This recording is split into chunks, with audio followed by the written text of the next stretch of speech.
اعوذ باللہ من الشیطان الرجیم بسم اللہ الرحمن الرحیم رب اشرح لی صدری ویسر لی امری واحلل عقدۃ من لسانی یفقہوا قولی۔ میرے پیارے بھائیوں، بہنوں اور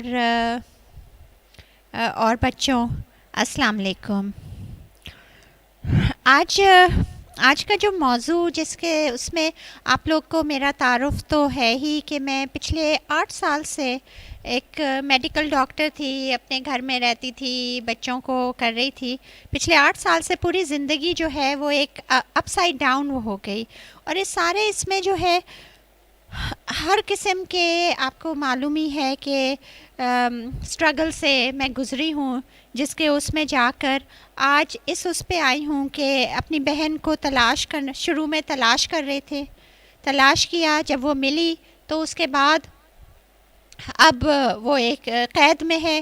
اس کے 2 بچے حاصل کیے اسی ساری مہم اور جدوجہد کے نتیجے میں۔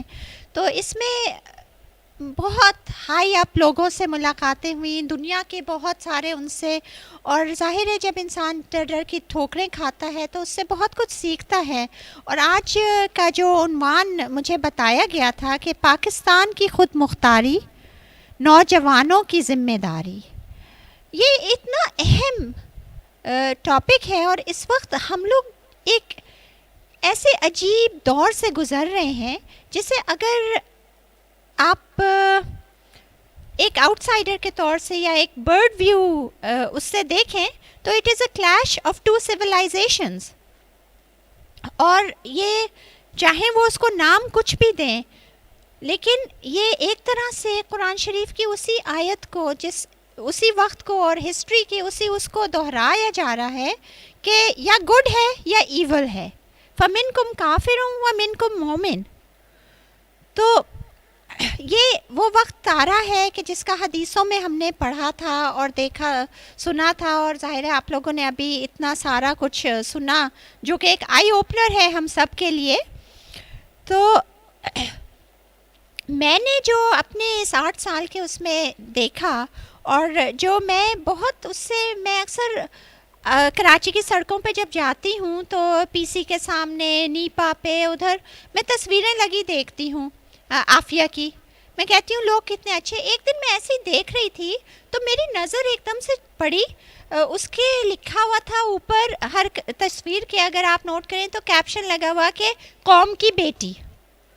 میں ایک دم سے وہ ہوئی اور میں نے کہا کہ سب سے پہلے تو میں اس قوم کی مشکور ہوں کہ ہمارے گھر کی بیٹی کو انہوں نے اپنی بیٹی کہا۔ لیکن پھر ایک دم سے میرے آنکھوں کے سامنے ایک ایسے جیسے کہ ایک فلم آ گئی ہو، اور میرے ذہن میں ایک دم سے کہ عافیہ قوم کی بیٹی ہے، اس کا مطلب یہ کہ یہ قوم، یہ وطن مادر ملت ہے، تو یہ اس کی ماں ہوئی۔ اور اگر آپ دیکھیں تو بیٹی کے دل پہ یا بیٹی کو جب چوٹ لگتی ہے تو سب سے زیادہ تکلیف کس کو ہوتی ہے؟ بیٹی سے بھی زیادہ ماں کو ہوتی ہے۔ اگر بیٹی ٹوٹتی ہے تو ماں اس سے پہلے ٹوٹتی ہے۔ اور میں یہی سوچ رہی تھی کہ عافیہ کو میٹافورکلی قوم کی بیٹی تو کہا، لیکن حالات نے پرسونیفائی کر دیا اس کو بالکل قوم کے مقدر کے ساتھ۔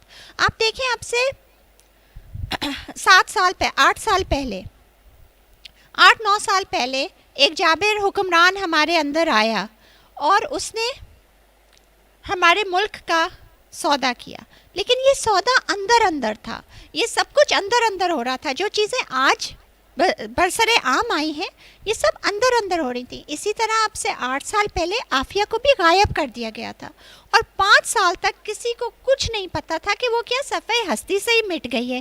جہاں جاتے تھے، جو کرتے تھے، کہیں پتہ نہیں لگتا تھا۔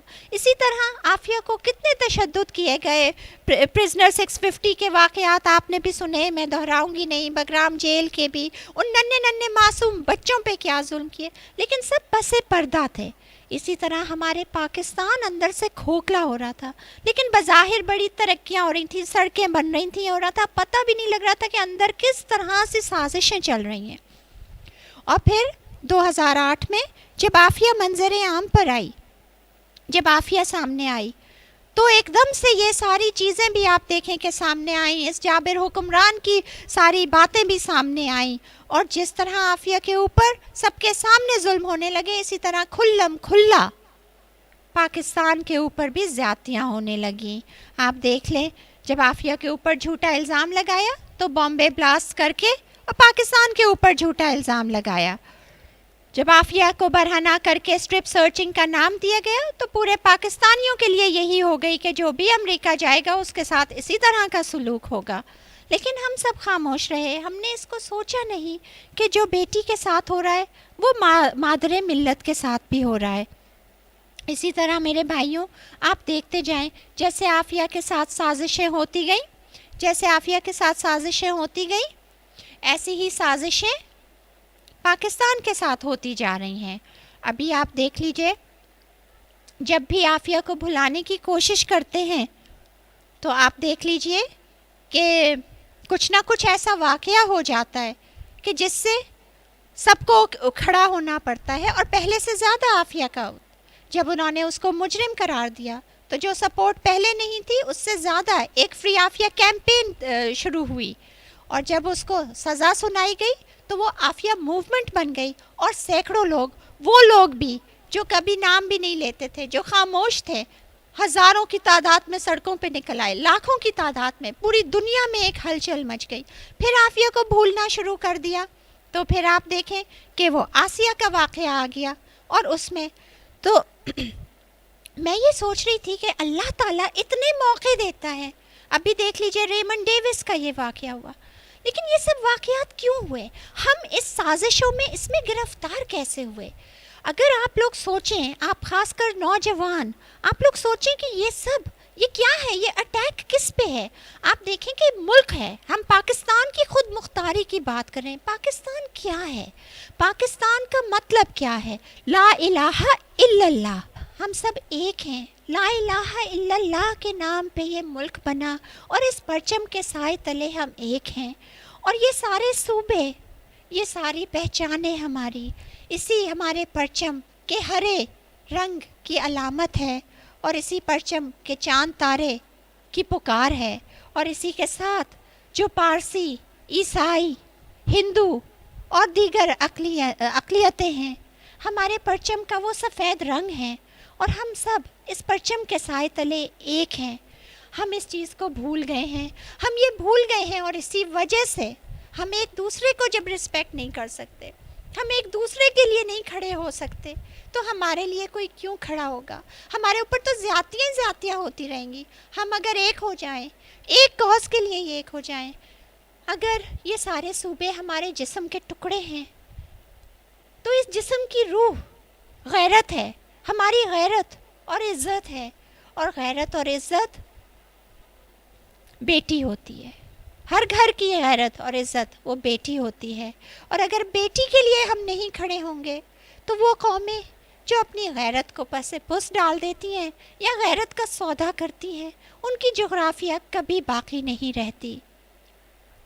میرے بھائیوں، کہ اگر ہم ایک ہو جائیں، یقین جانیے، اگر ہم اپنے کازز کے لیے، اپنے بھائیوں کے لیے کھڑے ہوتے تو آج ریمنڈ ڈیوس کی ہمت نہیں ہوتی، اور اس جیسے کسی کی یہ ہمت نہیں ہوتی کہ کھلے بازار میں ہمارے بھائیوں کو گولی مار دے۔ یہ ہمت کر ہی نہیں سکتے تھے۔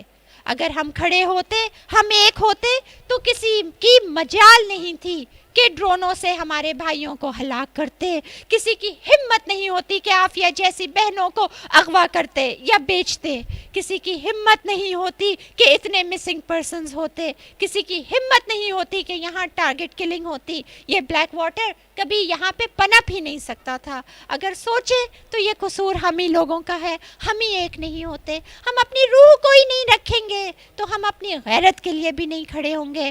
یہ عافیہ کا سوال نہیں، عافیہ نے تو قربانی دی ہے، اس نے ہمیں سب کو اٹھانے کے لیے قربانی دی ہے، ہمیں جگانے کے لیے قربانی دی ہے۔ اگر ہم اس کے لیے بھی، جس کا کاز جو ہے وہ human at its core and universal in appeal ہے، اس کے لیے بھی نہیں ہم ایک ہو سکتے، ہم اس کے لیے بھی نہیں کھڑے ہو سکتے، تو بتائیے ہم کس کے لیے کھڑے ہوں گے؟ جب ہمارے اوپر آئے گی تو کیا ہوگا؟ اپنے لیے نہیں تو اپنے بچوں کے لیے، اپنے فیوچر کے لیے، اپنے پاکستان کے لیے ایک ہو جائیں۔ میں یہی التجا کرتی ہوں اور اسی سے پہ اختتام کرتی ہوں کہ دست قاتل سے اپنا لہو چھین لو، دست قاتل سے اپنا لہو چھین لو، پنجہ جبر سے آبرو چھین لو، نوجوانوں کرو کچھ خدا کے لیے، اپنی پیاری بہن عافیہ کے لیے۔